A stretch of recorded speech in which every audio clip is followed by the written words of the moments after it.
सभी श्रोता भक्तों को ढेर सारी शुभकामना, बंदन की कामना, अभिनंदन, साधुवाद। आज मैं कुछ प्रश्नोत्तरी सुना रहा हूँ। नए नए प्रश्न का उत्तर आप मन में सोचिए, जवाब मैं दे रहा हूँ। कठिन प्रश्न है, आप याद भी करिए और ध्यान से सुनिए। पहला प्रश्न, संत कौन? जिसके पास, उत्तर समझिए आप, संत कौन? उत्तर मैं बता रहा हूं। संत वो है जिसके पास जाने पर समस्या का अंत हो जाए, समस्या खत्म हो जाए। और दूसरा, संत वो नहीं है जो थोक भाव में आजकल दीक्षा दे रहे हैं, वो भी संत नहीं है। भगवान राम ने सबरी को नवधा भक्ति दिया। कौन सी नवधा भक्ति है? सुनिए। नवधा भक्ति, 9 प्रकार की भक्ति होती है।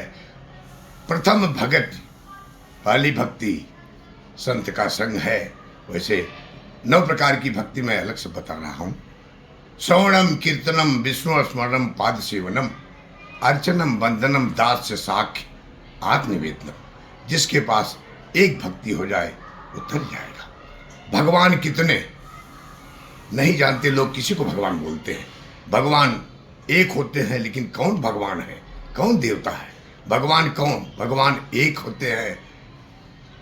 गीत में भी गाए हैं, कभी राम बन के, कभी श्याम बन के, कभी शिव बन के, कभी हनुमान बन के, कभी लक्ष्मी नारायण बन के चले आना, प्रभु चले आना। भगवान एक हैं। इस तरह भागवत, भागवत का मतलब क्या? लोग बोलते बड़ी भागवत कथा सुनाऊं। भागवत का मतलब क्या? भय से भक्ति, ग से ज्ञान, ब से वैराग्य, त से तपस्या। भक्ति, ज्ञान, वैराग्य, तपस्या।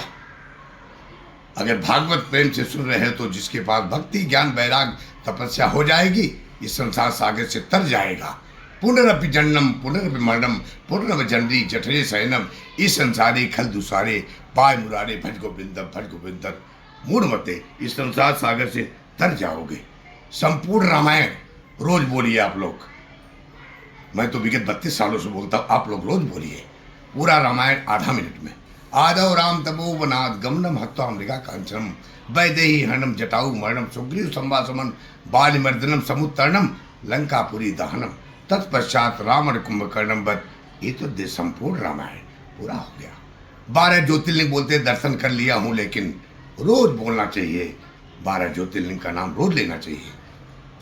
सौराष्ट्रे सोमनाथम च शैले मल्लिकार्जुनम उज्जैनम महाकाल ओंकार मलेश्वरम परल्या वैद्यनाथम च डाकीनाम भीम शंकरम सेतु वंदे रामेश्वरम नागेश्वरम दारुका बने वाराणसी विश्वतम तम क्यों गौतमी तटे हिमालय तु केदार घुसमेशम च शिवालय एतान ज्योतिर्लिंगानी सायं प्रातः पटेन्तरा सब जन्म कृतम पापम अस्मय विनश्य।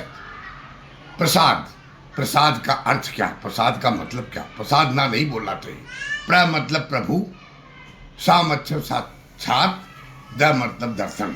प्रभु का साक्षात मतलब ही प्रसाद है। 108 माला क्यों बनी? प्रश्न बड़ा कठिन है। 108 माला क्यों बनी?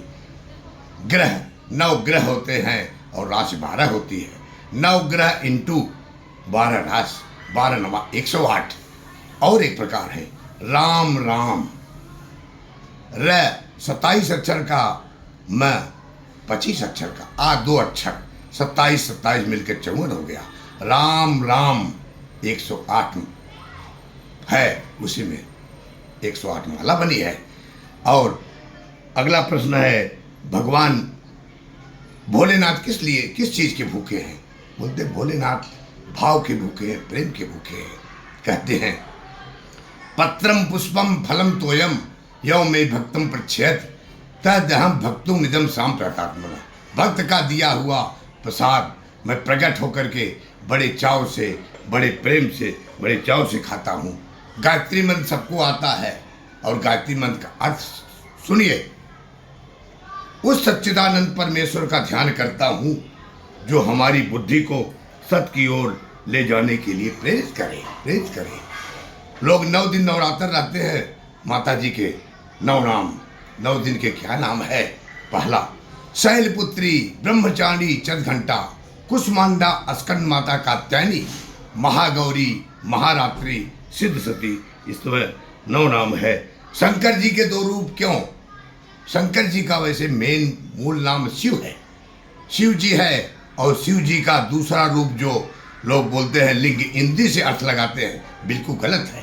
पहला शंकर जी का रूप और दूसरा शंकर जी का तेजस का स्वरूप का रूप है, वो स्वरूप का रूप है। शंख क्यों बजाते हैं? प्रश्न है, शंख क्यों बजाते हैं? शंख विष्णु के पार्षद है।